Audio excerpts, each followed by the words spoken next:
Survivors, something went terribly wrong this week. Cryofridges failed. Creatures vanished. And for some, it was the end of an era. A silent apocalypse swept through ARK. And what did we get in return for these dark days in ARK? Boosted rates and a promise of bunny ears. Let's talk about it.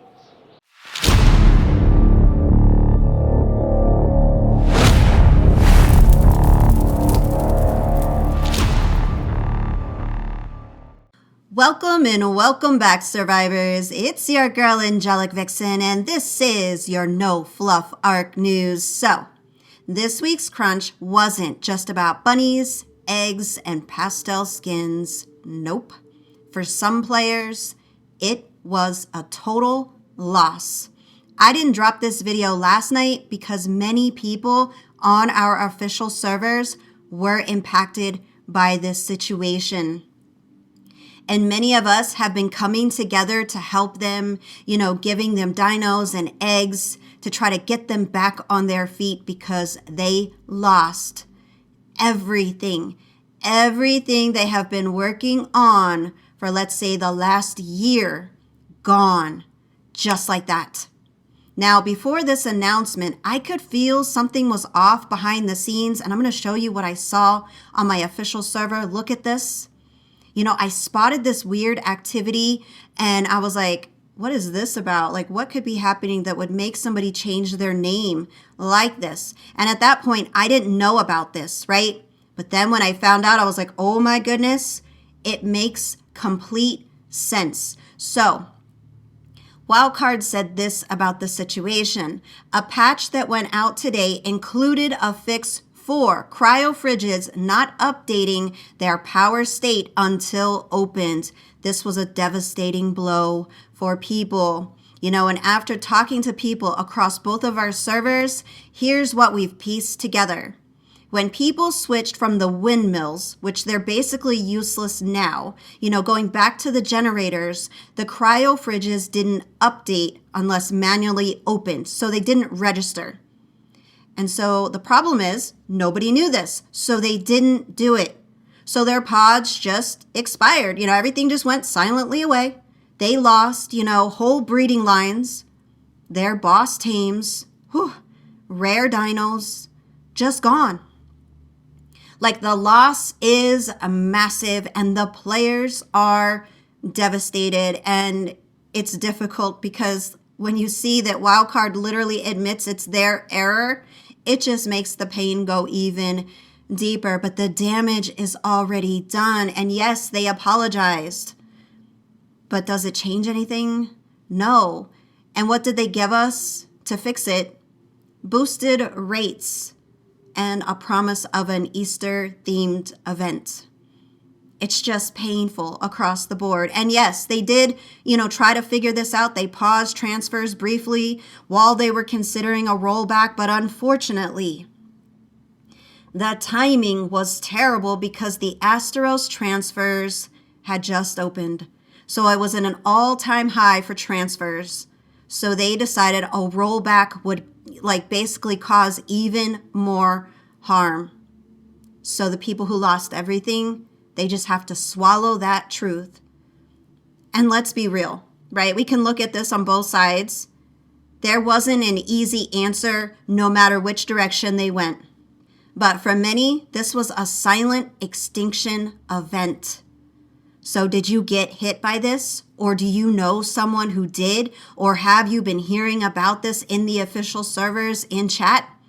Thankfully, Beast is tech savvy, and he just did this instinctively. When we switched from the windmill back to the generator, he opened all of our fridges. So thankfully he did that, or we would be in the same boat. All that work for over a year could be gone in an instant. So we dodged that bullet, thankfully. But many people have not. So have you been seeing people talk about this? What is going on for you on your servers? And I just want to give a huge shout out to all of the survivors that are coming together to help the players who refuse to quit but are emotionally devastated right now. They're not going to quit, but they're like, I don't know how to feel. So you are making a real difference, and that's what this community is about. So shout out to all of you for coming together and trying to help players not lose hope in this game completely. And what do you think? I want to hear from all of you. Do you feel like Wildcard should have done more? Do you think they could have done better? Drop your thoughts below. I really want to hear from all of you. And of course, with everything bad that happened yesterday, there was still some good. The Astraeos transfers are now open, so you can transfer your items, your creatures, and all the good stuff over to that map. Have you moved yet? Are you planning to move? Do you prefer that map over the others? Because I keep hearing that consistently across the board. Once people go over to Astraeos, that's the map that they love and want to stay on. So I would love to hear from all of you. What do you think about this map? Is this going to be your permanent home? And we did get the good news that we will be getting an Easter event this year. The Eggcellent Adventure 9 will be officially running from April 16th to April 30th. We're going to be having event rates, event creatures, event chibis, and event items. It's going to be a lot of fun. It's going to be very colorful, and I am very excited. Which part of the event do you love the most? Is it the colors? Is it the event creatures, or is it the chibis? It's definitely the chibis for me. I try to collect as many event chibis as I can. How about all of you? And then as you can see, Club ARK is also getting a nice updated Easter theme. And on Wednesday, April 16th, you get to go on a Easter egg hunt. This is pretty exciting. There's going to be 20 golden eggs. And if you find them all and you're one of the first players to turn in that information, you get a prize. So that is very exciting. Again, this is on Wednesday, April 16th. And if you find all 20 golden eggs and you're one of the first players to do so and turn that information in, you get a real prize. That is very, very cool. And I am excited for whoever wins. And I definitely recommend checking out all of the new mods for this week. Some of this stuff is absolutely incredible. I just love all of the mods for ASA. I really, really do. So definitely check out these two videos and support the creators that are making this really fun stuff for us. And of course, we do have our bonus rates until April 14th. So for PvP and PvE, we've got 3 times. Small Tribes is 5.5 and Arkpocalypse is 6 times. So survivors, are you going to be getting your grind on with these really great boosted rates? Now let's check out the community corner, and I just want to say congratulations to everyone who is in the community corner this week. So we have these videos. So this one's done by Axeman. Check this out. And then we have Second Wave Survivors. I've actually seen this video. This is a very good video. I haven't seen this one yet, but I will watch it. I have seen this one. It's really good. Check it out. That's all I'm going to say. It's really, really good. Now let's check out the fan arts. Look at that. It's stunning. You all are so talented. I mean, wow. Look at these.